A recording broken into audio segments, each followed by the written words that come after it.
आज जो हम आपसे बात करेंगे estimation of vaccine requirement, CNA किस प्रकार बनाते हैं, कैसे सीएनए में किन किन फार्मूला का उपयोग करते हैं, ये सारी चीजें आपने पूर्व के वीडियो में देखा है। अगर नहीं देखा है तो हमारे डिस्क्रिप्शन बॉक्स में वो दोनों वीडियो आपके डले हुए हैं। परिवार कल्याण संबंधी अन्य जानकारियां भी आपको वहां मिल जाएगी। यहाँ आज हम जो पूर्व के वीडियो में हम जहां से छोड़े हुए थे, अर्थात estimation of vaccine requirement, number of beneficiary, number of dose of each vaccine, wastage and multiplication factor and number of session, ये सारी चीजें को आज हम अभी आपसे बात करेंगे और जानने की कोशिश करेंगे किस तरह से हम एस्टिमेट करते हैं। तो सबसे पहले जो सीएनए में मुख्य रूप से होता है कि हितग्राही का आकलन और आपूर्ति श्रृंखला प्रबंधन, ये मुख्य रूप से जो है हमें आज के सेशन में देखने को मिलेगा। तो हितग्राही का आकलन, सबसे पहला आपने शोले पिक्चर देखा होगा, बहुत ही प्रसिद्ध डायलॉग था, कितने आदमी थे। तो उसके बाद जैसे ही ये डायलॉग शुरू होता है तो हमारा सीएनए भी इसी के अनुरूप कार्य करना शुरू कर देता है। हितग्राही का आकलन आपके लिए उन लाभार्थियों की संख्या की जानकारी होना महत्वपूर्ण है। लाभार्थियों की गणना करने के लिए आपको अपने सब हेल्थ सेंटर, ब्लॉक, डिस्ट्रिक्ट के अंतर्गत आने वाली जनसंख्या को जानना होगा। पीएससी चिकित्सा अधिकारी तथा स्वास्थ्य कार्यकर्ता के पास आपके सब हेल्थ सेंटर की जनसंख्या उपलब्ध रहती है, तो इसके माध्यम से आप हितग्राही का आकलन कर सकते हैं। हितग्राही का आकलन में मुख्य रूप से गर्भवती माताओं की गणना और धात्री महिला की गणना, प्रमुख लाभार्थियों की गणना अगर हम करते हैं तो राज्य स्तर से जैसे जन्म दर 22.5 है प्रति हजार है, जैसे आपका एनुअल हेल्थ सर्वे हुआ, एसआरएस है, इनके माध्यम से जो जन्म दर दिए होते हैं, आप अपना जन्म दर जो भी आप निकालते हैं, तो प्रत्येक सब हेल्थ सेंटर के तहत जनसंख्या 5000 है। तो इसके लिए जैसे आप जीवित जन्म की अपेक्षित संख्या निकालते हैं तो 22.5 गुणित 5000 बटे 1000 बराबर 112.5 जो है वो जन्म होंगे। जो प्रेगनेंसी वेस्टेज 10% होता है, अगर 10% आप 112.5 का निकालते हैं तो 11.25 आता है। इसीलिए एक वर्ष में अपेक्षित गर्भवती महिलाओं की कुल संख्या एक सब हेल्थ सेंटर के लिए 112.5 धन 11.25 बराबर 123.75 अर्थात 124 प्रति वर्ष। जैसा कि कुछ गर्भधारण का जीवित जन्म नहीं होता है, यानी गर्भपात और प्रसव हो सकता है, जीवित जन्मों की अपेक्षित संख्या का कम आंकना है, इसलिए 10% का सुधार आवश्यक होता है। अर्थात ऊपर प्राप्त आंकड़े में 10% को जोड़ देंगे, यह अपेक्षित गर्भधारण की कुल संख्या देगा। धात्री महिला की गणना करने के लिए प्रत्येक सब हेल्थ सेंटर के तहत जनसंख्या जैसे होता है 5000 गुणित जन्म दर, तो जितने भी बच्चे जो पैदा होंगे वो आपके धात्री महिला के उसमें काउंट होंगे। तो इस तरह से आप जो है आप गणना कर सकते हैं। मैंने इसको पूर्व वीडियो में बहुत बेहतरीन तरीके से इसको समझाया है, आप वहां पे देख सकते हैं।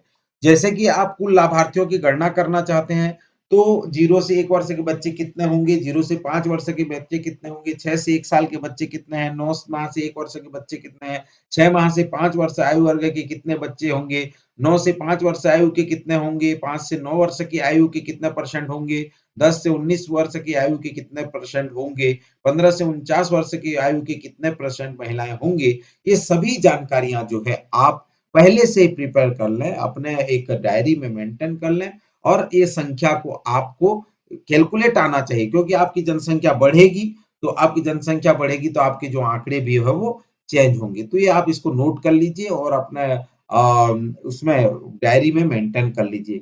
इसको मैंने अच्छे से समझाया भी है और पूर्व वीडियो में भी आप देख सकते हैं कि सीएनए किस तरह से हम लोग करते हैं, उसमें हमने इसको बताया है। अभी आप इसको नोट कर लीजिए, क्योंकि आगे आपको ये कैलकुलेशन का प्रोफार्मा दिया है, जो परीक्षा आपको देना है, उस परीक्षा में आपको इस संख्या को लेते हुए जन्म दर जैसे 22.5 है, आपको जनसंख्या दे दी जाए तो आप कैसे उसको कैलकुलेट करेंगे, ये सारी चीजें आपको आगे कैलकुलेट भी करना है।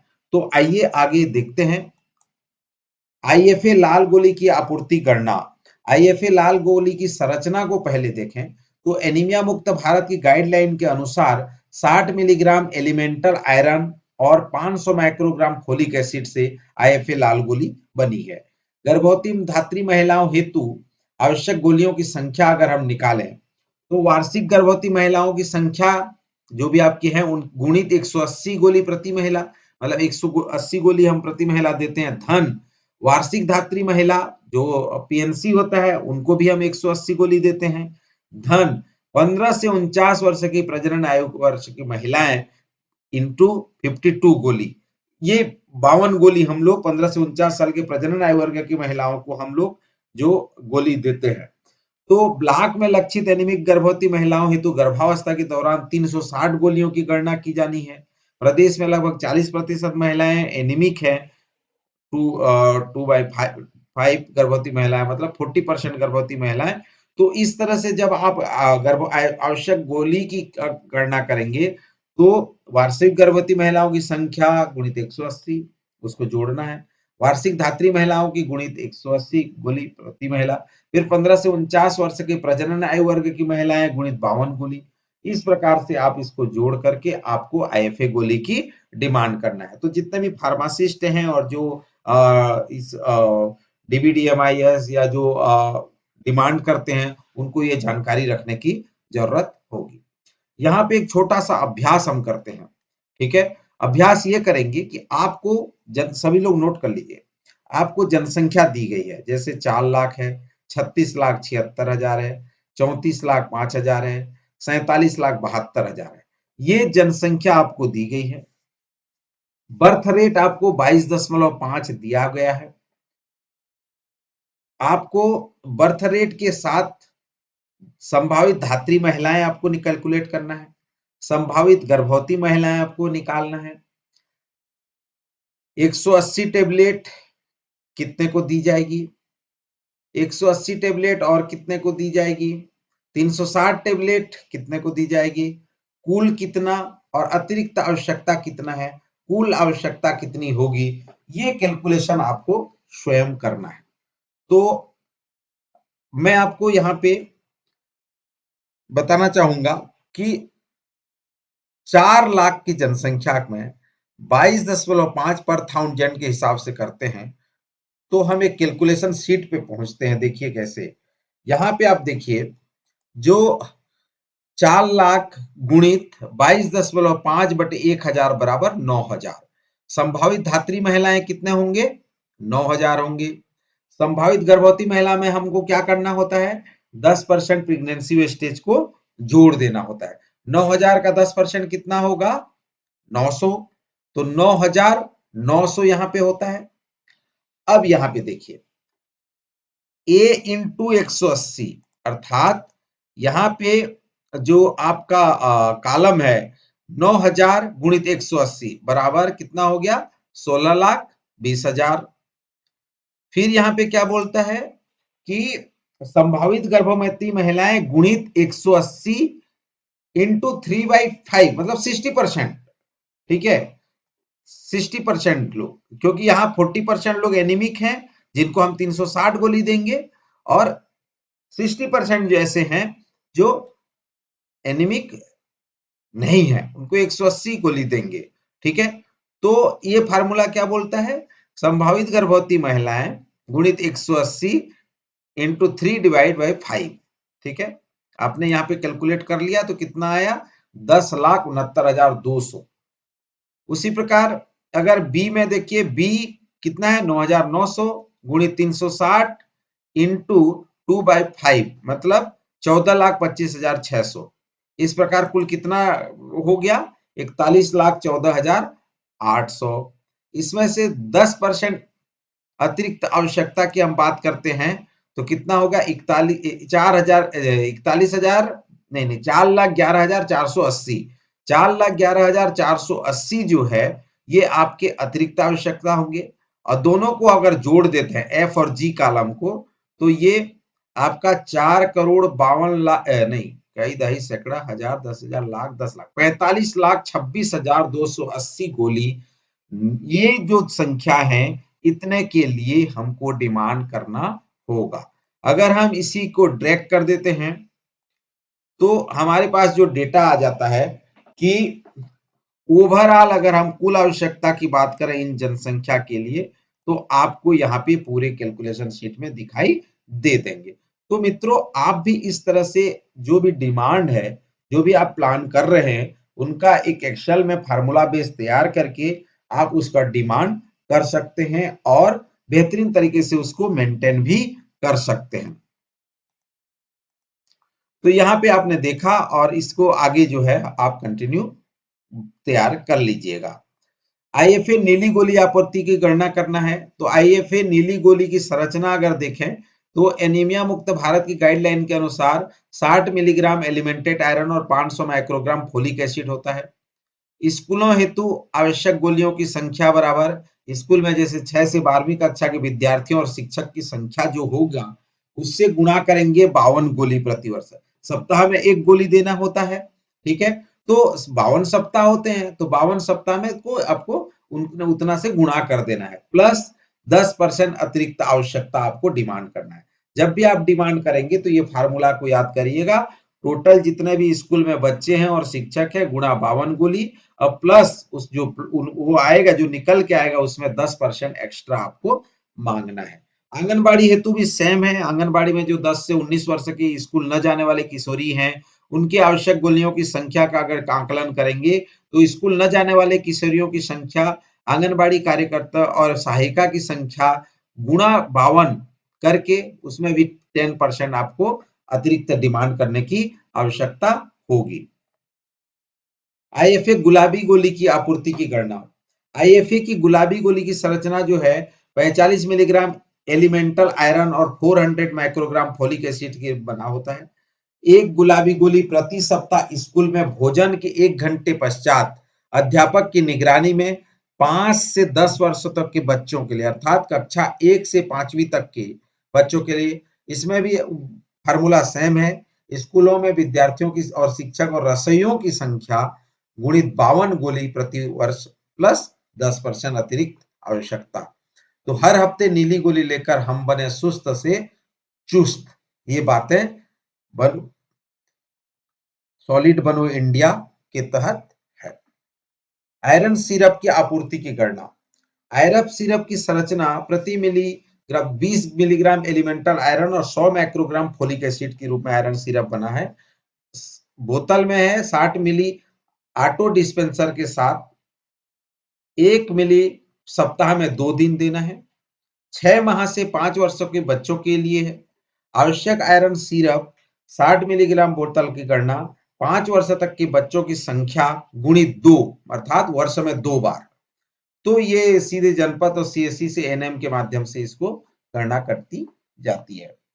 कैल्शियम जैसे कि आपको पता है कि प्रति गर्भवती महिला को 360 गोली और धात्री माता को भी 360 गोली प्रसव 6 माह तक दिया जाता है। तो इसमें दैनिक आवश्यकता जो है 1200 mg प्रतिदिन, आहारित अनुपूर्ति लगभग 400 mg प्रतिदिन। कैल्शियम गोली की संरचना 500 mg एलिमेंटेड कैल्शियम और 250 IU विटामिन D3 के साथ।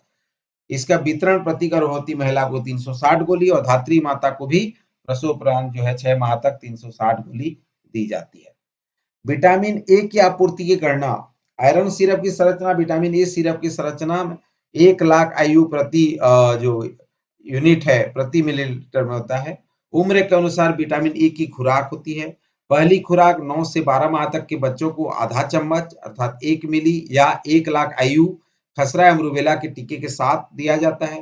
बूस्टर डोज खुराक जो 12 से 59 माह तक के सभी बच्चों को बूस्टर डोज हर 6 माह के अंतराल पर 1 चम्मच 2 मिली अर्थात 2 लाख IU विटामिन ए की कुल आवश्यकता 100 मिली बोतल की गणना के लिए आप निम्न चरण को पालन कर सकते हैं। जैसा कि 9 माह से 1 वर्ष के बच्चों हेतु आवश्यक विटामिन ए की बोतल की गणना कैसे करेंगे, देखिए 9 माह से 1 वर्ष के बच्चों की संख्या गुणित 1 मिली बटे 100 मिली बराबर आपके ए निकल के आ गया। 1 से 5 वर्ष तक के बच्चों की आवश्यक विटामिन ए की बोतल की एक राउंड के लिए गणना करना है। 1 से 5 वर्ष के बच्चों की, तो 1 से 5 वर्ष के बच्चों की संख्या गुणित 2 मिली बटे 100 मिली बराबर बी। अब 9 से 5 वर्ष के बच्चों हेतु वर्ष में 2 राउंड की आवश्यकता है, तो ए प्लस बी इंटू 2 बराबर सी निकल के आएगा। 10% अतिरिक्त आवश्यकता होना है, तो जो डी निकल के आया आपका राउंड 2 की आवश्यकता सी इंटू 10 डिवाइड बाई 100 बराबर 10% निकल के आ गया डी। अब कुल विटामिन ए बोतल की संख्या का होगा क्रम 3 एवं 4 में निकली संख्या को जोड़ेंगे, जैसे सी और डी को जोड़ देंगे, तो आपका 9 से 5 वर्ष के बच्चों के सेकंड राउंड की पूरी जो विटामिन ए बोतल की संख्या होगा वो निकल के आ जाएगा। तो मित्रों, ये जो पिक्चर दिया हुआ है, आप जो देख पा रहे हैं विटामिन ए आपूर्ति की गणना, इसको आप लोग अपने डायरी में इस तरह से कैलकुलेट कर लें। बच्चों की संख्या आपको पता है, 9 माह से 1 वर्ष के कितने बच्चे होते हैं, 1 से 5 वर्ष के बच्चे कितने होते हैं, उसमें 1 मिलीलीटर 1 मिली जो है 9 से 1 वर्ष के लिए, 2 मिली 1 से 5 वर्ष के लिए। तो इसको इस तरह से आप निकाल लीजिए, 10% बफर स्टॉक के लिए करिए और अपना एक विटामिन ए बोतल की संख्या भी आप निकाल पाएंगे। जिंक एवं ओआरएस का हम थोड़ा देख लेते हैं। जिंक एवं ओआरएस की आपूर्ति की गणना, तो 5 वर्ष से कम उम्र के बच्चों की संख्या बराबर कुल जनसंख्या का 10%। ये जो नॉर्म दिया हुआ है वो है। तो भारत सरकार द्वारा जारी दिशा निर्देशों के आधार पर डायरिया के प्रकरण की संख्या प्रति 2.44 प्रकरण प्रति बच्चा प्रति वर्ष के आधार पर आवश्यकता का आकलन करना होता है। ठीक है, डायरिया कितने लोगों को, 2.44, ठीक है, जनसंख्या का। तो प्रति डायरिया प्रकरण 2 आरएस पैकेट हमको आवश्यकता होगी। प्रति डायरिया प्रकरण जिंक की 14 गोली की आवश्यकता होगी। तो हम इसको किस तरह से कैलकुलेट करेंगे, आगे उदाहरण में दिया गया है। ओआरएस पैकेट की आपूर्ति जिले की कुल जनसंख्या की 10%, अर्थात 5 वर्ष के बच्चों की संख्या निकला।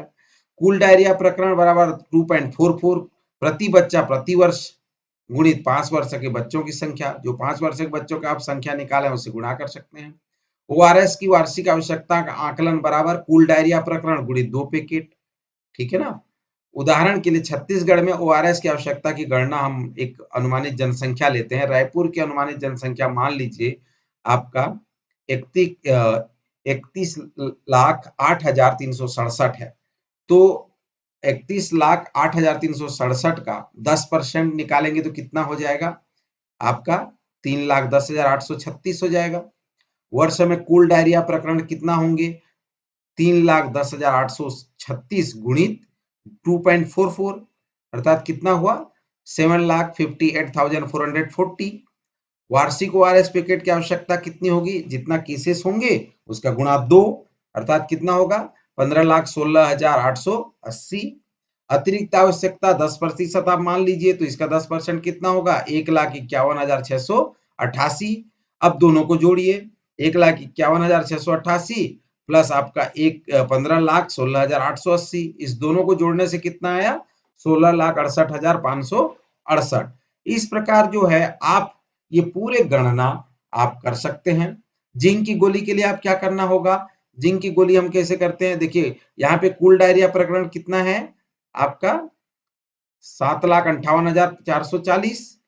अब उसको जिंक की गोली कितना देना है, यहाँ पे देखिए आप 14 गोली की आवश्यकता होती है, तो इससे हम सीधे सीधे जो है 14 गोली गुणा कर देंगे और जो भी गुणा करेंगे वो क्या निकल के आ जाएगा, उतने गोली की हमको आवश्यकता होगी। सही है। दवाइयों का कोड भी आप जान लीजिए, जो कोड है, कोडिंग की गई है। विटामिन ए के लिए D525, आईएफए सिरप के लिए D223, आईएफए नीली गोली जो विप्स है D221WN, आईएफए लाल गोली जो MIFA D221M, आईएफए गुलाबी गोली जो जूनियर विप्स है D222, ओआरएस के लिए D387 और जिंक के लिए D541। तो ये भी हमको जो फार्मासिस्ट लोग हैं उनको अपने जानने की जरूरत होगी। तो इस प्रकार जो है आप ये सीएनए के माध्यम से कैलकुलेशन भी जो है कर सकते हैं। Thank you. सभी से आग्रह है कि इस चैनल को अधिक से अधिक हाथों तक पहुंचाइए और जन जन तक इस चैनल को पहुंचाइए, ताकि स्वास्थ्य संबंधी सभी जानकारियां हम उन तक पहुंचा पाएं। तो मुझे आशा और विश्वास है कि आप इस चैनल को अभी तक सब्सक्राइब नहीं किए हैं तो सब्सक्राइब करिए, लाइक करिए, शेयर करिए और बेल आइकन को दबाइए, ताकि आपको पहला नोटिफिकेशन आपको जाए। धन्यवाद।